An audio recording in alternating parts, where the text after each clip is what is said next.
Welcome to the Lush Lawn Pro Podcast. Excited for another great episode. I'm Ken with Lush Lawn, COO. With me as always is Aaron. I'm the CEO of Lush Lawn. We're the team behind the green. Whether it's supporting customers or building our Green Thumb family, today we're exploring that franchising and what it brings to Lush Lawn and everybody involved. Yeah, I'm pretty excited today. We are joined by Joe. You're our first ever guest on the Lush Lawn Pro Podcast, so excited for that. Joe joined us about a month ago as franchise sales and support to really help get us rolling here in that industry. So welcome. Yeah. Before you get started, Joe, I did want to mention that today we've got three people here, right? So it's a little bit less like Laurel and Hardy. It's a little bit more like the Three Stooges. So we got to keep up with that. And what did you do before we got on here? Oh, you want me to do that? Yeah, you got to do it. Yeah, there you go. Like that. There we go. Okay. Whoa. Woo, woo, woo. I'll keep this. Hail, hailstone! Wahoo! All right, enough of the slapstick. Let's get going here. Yeah, so let's kick things off by getting to know you, Joe. Just tell us a little bit about your background and what you want to bring to Lush Lawn and the franchising. Yeah, absolutely. First off, just want to say, honored to be the first guest. Thank you for having me, guys. This is exciting. So, started in franchising about 7 or 8 years ago. Started in the fast casual food sector at Jersey Mike's Subs. Started in their management training program, became a general manager. There I worked my way up into becoming an operating partner, where I oversaw 10 of my owners' locations, as well as training and help opening countless locations. From there, I transitioned over into food retail, working for a company called Snowfruit as a franchise business consultant. And there, I basically was a jack of all trades. Helped open, train, sell locations.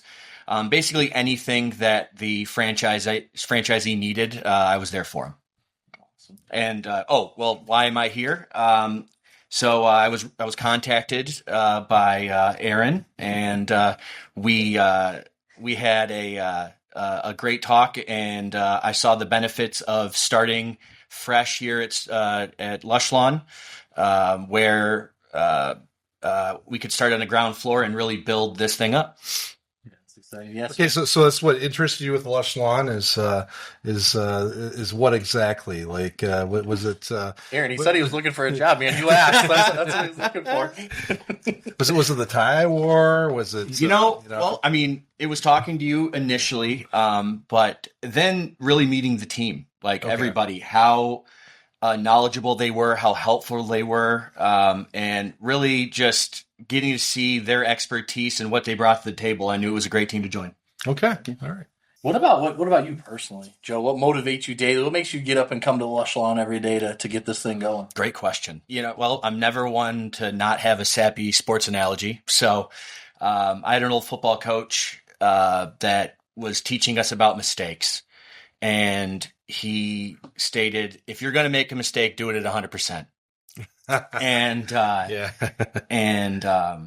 kind of took that on with life, and he finished that off by saying, when you hit your pillow at night, and if you don't have any regrets, that's a good day. And that's really what motivates me, is to wake up every day, go as hard as I can, and try to hit that pillow at night without any regrets. I love it. Welcome. Thank you. Awesome. Can you give us a little bit of a background about your family, about where you're from? Yeah. I'm pretty local here. Was born and raised up in the Upper Peninsula. Moved down here when I was about 8 years old, and then basically have been around the area, the Fenton, Grand Blanc area, basically all my life. Save for a couple years, I moved to Florida, Southwest Florida. Realized I missed the winter, so I moved back up here to Michigan. Oh, we are not the same. I know it, right? So you're a Youper, and I'm a Youper. Can you make a pasty? Can you make a Youper pasty? Those are incredible. I love pasties. You know what? I've never made one, but I know you just can't have it with ketchup. That's that's ingrained in me. So I've got this ongoing argument with my wife. Yeah. I think Uper pasties are the best. She thinks Jamaican beef pies are better. So we argue about that. So I was hoping that you make a pasty. I could bring it home. I could settle the score. I guess it just depends if you really love rhubarb or not, right? That's yeah. I've never had either. If you want to be the unbiased taste tester for both, if you guys be the want. judge. There you go.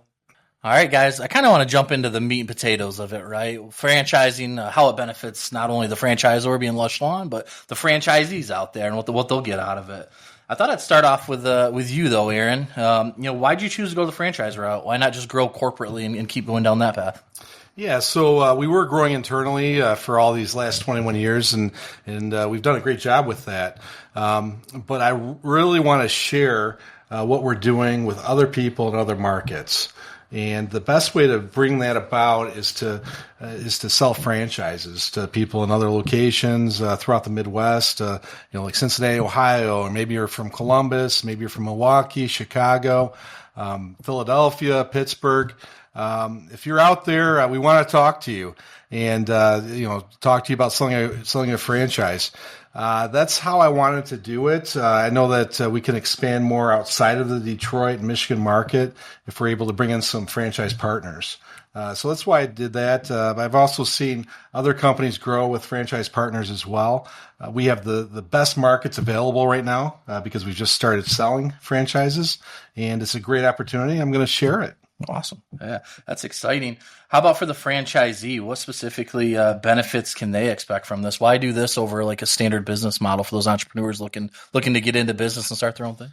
Well, hey, my mistakes over the years are very painful to me. Fortunately, other people don't need to share that pain, right? So I could always share what I've done with other people in terms of our solutions and our systems and our process. So that they don't have to learn from the mistakes that I've made, that they can just follow in my footsteps of success. Yeah, get a little head start for sure. Yeah. Now you spoke to it already about the benefit kind of to Lush Lawn here with growing, right? It's going to increase market share, increase the footprint. Any other benefits specifically you think would come out of this for Lush Lawn? Yeah, we have a really good brand in the Detroit market, in the Flint market, Lansing, Southeast Michigan. We have a really good brand. Making it more of a regional brand is the next step, and this is the pathway to doing so. So, Joe, you've got a lot of experience on the other side of things, and first of all, want to explain to the audience out there, what is your role? How do you see your role with us, with Lush Lawn? So you came over here for a reason, but as you're here now, how do you see your role with Lush Lawn?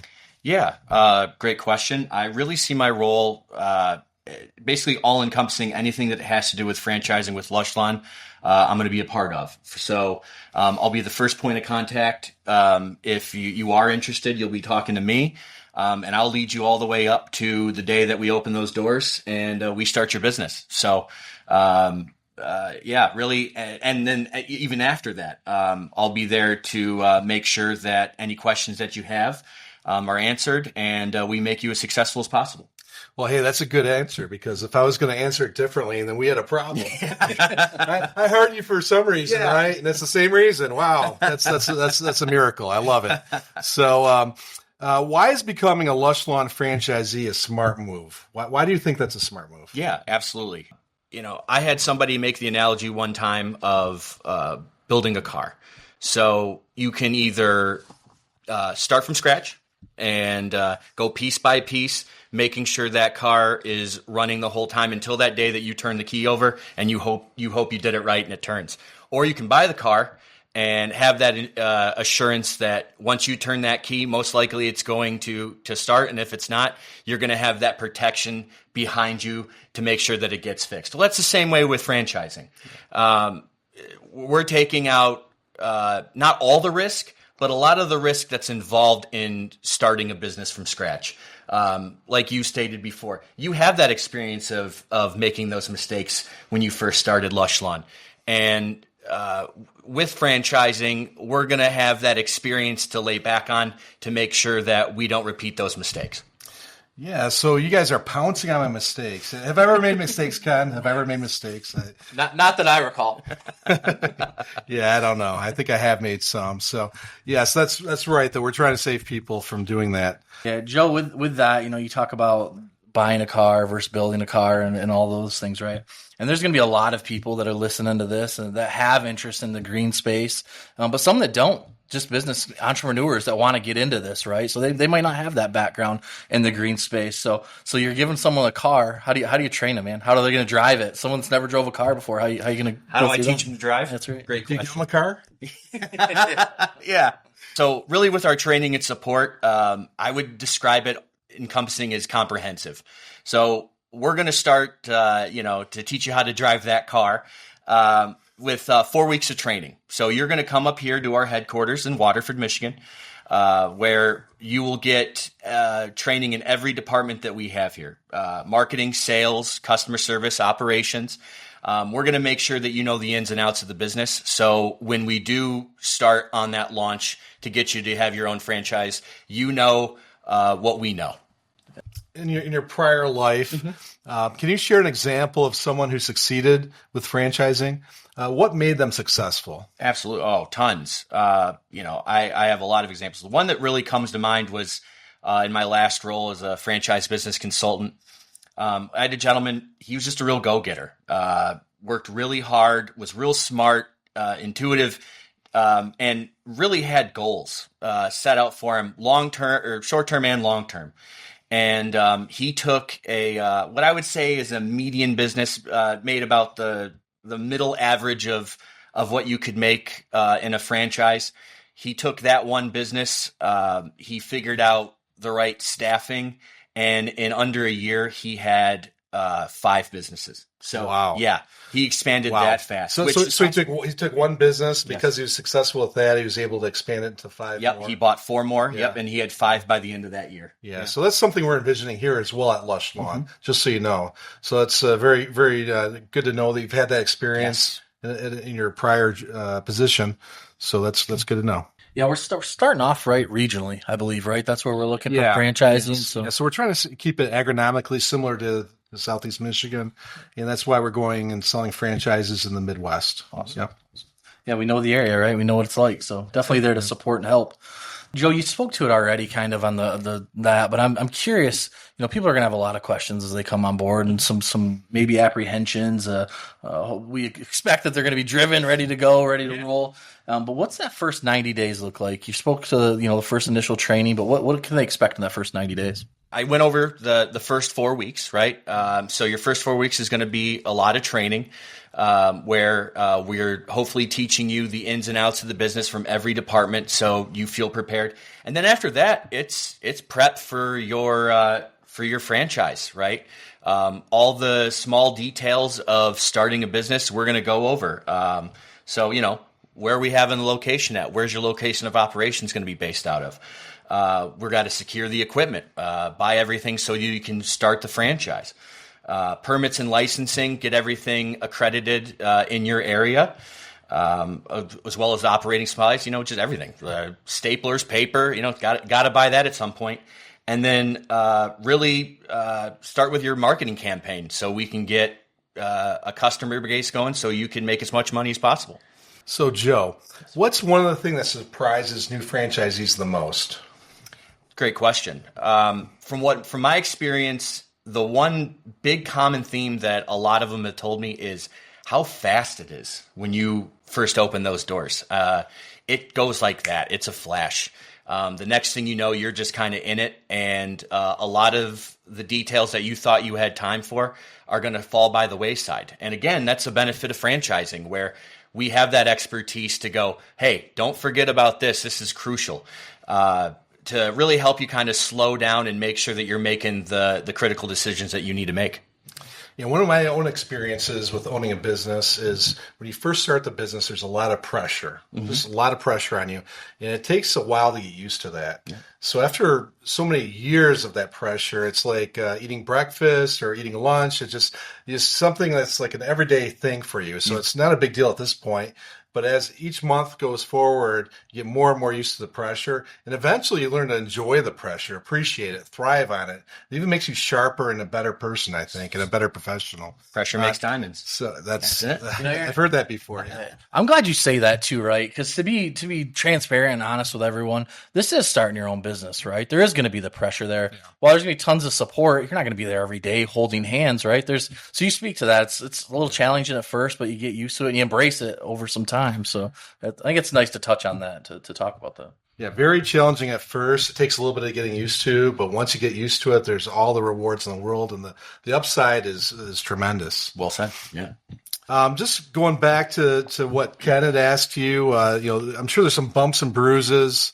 What are some of the common challenges that the franchisee, a first-time franchisee, could expect? I mean, that's an all-encompassing question there. It could be day-to-day challenges. Something didn't show up, logistical issues, right? Delays in something that you need crucially. We got to figure out, how do we get you that thing, fertilizer, for example, right? We need to find you that fertilizer so you can go out and do the job. It could be marketing issues. It really runs the gauntlet. But the good thing is there really hasn't been very many problems that I haven't seen before. They all kind of once you do enough of these, you start seeing the common problems that a lot of people face, and we know how to conquer them. That's okay. Yeah. Excellent. Yeah, Aaron, to that point, I'm going to kind of flip that back on you, right? We've launched this year, getting started. Yeah. What are some early on challenges that Lush Lawn's had as we've launched this process? So Lush Lawn has faced a lot of challenges over the years. With 21 years, that's a lot going on there. I could go back to 2007, 2008 year, where we had the housing crisis. Just before the housing crisis, we had an issue where fertilizer prices tripled and quadrupled, and that was a very challenging situation. What I did is, as this was happening, as I foresaw the situation and as it was unfolding, I purchased all my fertilizer for the year in advance, and I actually rented out a warehouse space just for that purpose. And it was pretty interesting, but I ended up saving the company about $50,000-$60,000 that year in doing so. And it was a pretty tremendous experience and quite a payoff for Lush Lawn. So that was one of the first problems that I encountered and was successful with handling. Of course, with COVID, there was a lot of issues, but even before COVID, moving from one branch to 2 branches to 3 branches, managing offsite as an executive has its own challenges versus being on-site.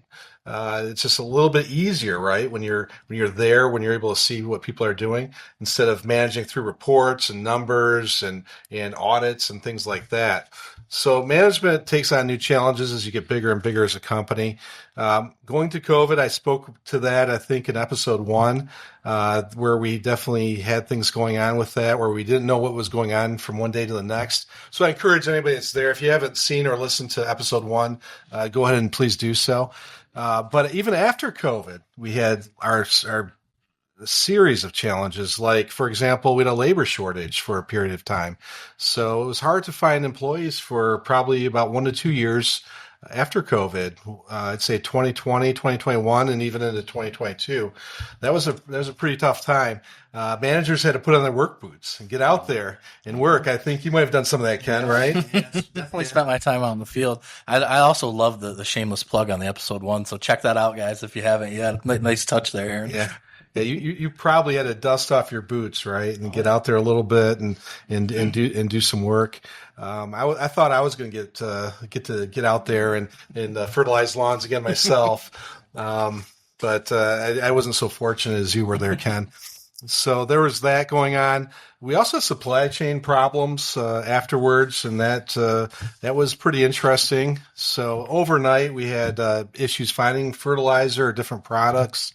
So we had to get really creative about how we did our purchasing for a couple of years. So there was a lot more issues there, but it's constantly a challenge from one day to the next, from 1 week to the next, from 1 month to the next. And then at this point, I've pretty much seen almost everything, done almost everything, and that's how you'll benefit as a franchisee. Yeah, I appreciate you sharing. That was quite a few challenges you shared. Always coming out on the other end stronger and better, though. Right. Well, that's a question that I could answer that for probably about 10 hours, 12 hours. I could just keep going and going and going with that answer there. Yeah. So we've got franchising, launching it, right? We're getting through that. Aaron, what's your vision for franchising over the next, let's say, 3 to 5 years? What do you see? Well, we're going to sell 10 franchises a year, starting next year, and we'll probably sell a couple this year as well. We just launched it in March, and I'm very excited about the promise of franchising. I'm really excited to bring entrepreneurial-minded people into our organization where we can share some ideas and even help benefit the company. If you look at something like McDonald's, when McDonald's was first started, it wasn't McDonald's corporate that came up with certain things like the fish fillet. There was a franchisee in the Cincinnati market, for example, where there was a large Catholic population, and on Fridays they had to eat fish. So he came up with the fish fillet, and that was from a franchisee. Ray Kroc, to his credit, listened to his franchisees and made some incredible improvements. So it's not just with my mouth, with my experience, but it's also with my ears and my understanding that I want to improve not just the franchise system, but the company as a whole and the franchise system together to work hand in hand as partners. As our mission statement says, one team, one goal. Right on. Joe, how about you from your perspective? You're on board now. You're rolling. Where do you see it in the next 3 to 5? Yeah, really to ditto what Aaron said on the amount, 10 a year, hopefully to have 50 in the next 5 years would be amazing. And really just to be a brand presence in the Midwest, short-term goal, make sure that people to copy you again, hopefully we're the McDonald's of the Midwest for lawn care in 5 years. That would be really what I'm aiming for. Again, go back to sports. I'm very competitive, and I always want to be number one. So that's what we're shooting for. So, Joe, what makes a great prospective franchisee? Yeah. For Lush Lawn. Really just based off the question that we asked you earlier about the challenges. A guy or girl that's willing to take those challenges head on, will be willing to adapt, really want to put in the work. A lot of people have this misconceived notion of franchising that it's passive income, right? You're going to go in and you're going to open the doors and then you're on the golf course the next day. And, very, very, very, very rare instances, sure. Someone that's been established in business before, has a business team in place, and is really there to just kind of put the money in. Yeah, it's possible. But even then, they're probably going to want to be there to make the big decisions overall, right? Especially at the onset. But yeah, someone that's willing to take those challenges on, make critical decisions, stick with them, and learn from those mistakes. That makes a successful franchisee.